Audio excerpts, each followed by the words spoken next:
18 মে রোববার ভারতের ভোর 5:59। সবকিছুই ঠিকঠাক ছিল। উৎক্ষেপণ পূর্ণ গণনা শুরু হয়।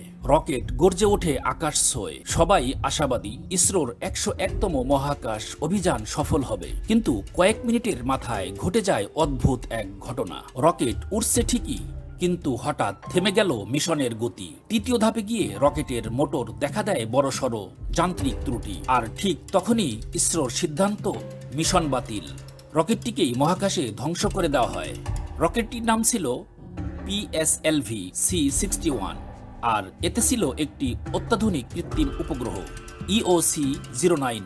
ওজন ছিল 1696 কেজি। এর কাজ ছিল পৃথিবীর ছবি তোলা, কৃষি, বনজ সম্পদ আর দুর্যোগ পর্যবেক্ষণ। তাহলে এমন কি ঘটেছিল যার জন্য এত বড় একটি অভিযান বাতিল করতে হলো? ইসরো জানিয়েছে, তৃতীয় ধাপে গিয়ে রকেটের মোটর সমস্যা দেখা দেয়। সেটা ছিল উৎক্ষেপণের 203 সেকেন্ড পর। যেহেতু তখন উপগ্রহটি কক্ষপথে পৌঁছায়নি, তাই একদম মাঝপথেই থামিয়ে দিতে হয় অভিযান। আর ঠিক তখনই ইসরোর প্রধান ভি নারায়ণ নিজেই লাইভে এসে বলেন, মোটরের একটি পর্যবেক্ষণে সমস্যা ধরা পড়েছে, তাই মিশন বন্ধ করতে হলো। কিন্তু বন্ধুরা, এখানেই শেষ নয়। যে প্রশ্নটা এখন ঘুরপাক খাচ্ছে, এই যান্ত্রিক গোলযোগটা কি সত্যিই কেবল দুর্ঘটনা ছিল, নাকি এর পিছনে রয়েছে অন্য কোনো দেশের হস্তক্ষেপ? বিশেষ করে পাকিস্তানের নাম ঘুরে ফিরে উঠে আসছে কিছু বিশ্লেষকের আলোচনায়। কেন? চলুন দেখি। US-09 ছিল এমন এক উপগ্রহ যা সীমান্ত অঞ্চল, বিশেষ করে কাশ্মীর উপত্যকায় নজরদারির জন্য ব্যবহার করা হতো। আর সেই উপগ্রহের উৎক্ষেপণ হলোই না, তাও ঠিক তখন যখন পাকিস্তান ও ভারতের মধ্যে রাজনৈতিক টানাপোড়েন তুঙ্গে। কিছু গোয়েন্দা সূত্র বলছে, ইসরোর সাইবার সিকিউরিটি ব্যবস্থা নিয়ে অতীতে প্রশ্ন উঠেছিল।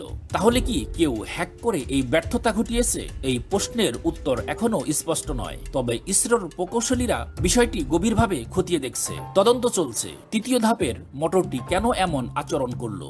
তবে সত্য হোক বা না হোক, এমন একটি স্পর্শকাতর সময়ে এত বড় এক মহাকাশ মিশনে ব্যর্থতা নিঃসন্দেহে প্রশ্ন তুলবেই। আর এই প্রশ্নের মধ্যে জড়িয়ে আছে প্রযুক্তি, ভূরাজনীতি, এমনকি সাইবার যুদ্ধের ছায়াও। ইসরো আগে অনেক চ্যালেঞ্জ পারিয়ে এসেছে। 1990-এর দশকে শুরু করেছিল নিজেদেরই প্রযুক্তিতে, আজ তারা চাঁদেও পৌঁছিয়েছে। এবার হয়তো একটা ধাক্কা খেয়েছে, কিন্তু তারা নিশ্চয় ঘুরে দাঁড়াবে। এই ঘটনা আমাদের শেখায়, মহাকাশ যাত্রা শুধু বিজ্ঞান না, এখানে রাজনীতি, নিরাপত্তা, এমনকি আন্তর্জাতিক প্রতিদ্বন্দ্বিতাও জড়িয়ে থাকে। বন্ধুরা, আপনারা কি মনে করেন?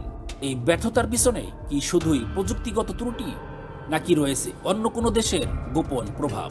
কমেন্টে লিখে জানাতে ভুলবেন না। আর এমন বিশ্লেষণধর্মী ও অনুসন্ধানী ভিডিও পেতে সাবস্ক্রাইব করুন আমাদের চ্যানেল নিউজ 24 অন। এই ছিল আজকের প্রতিবেদন। দেখা হবে পরবর্তী ভিডিওতে।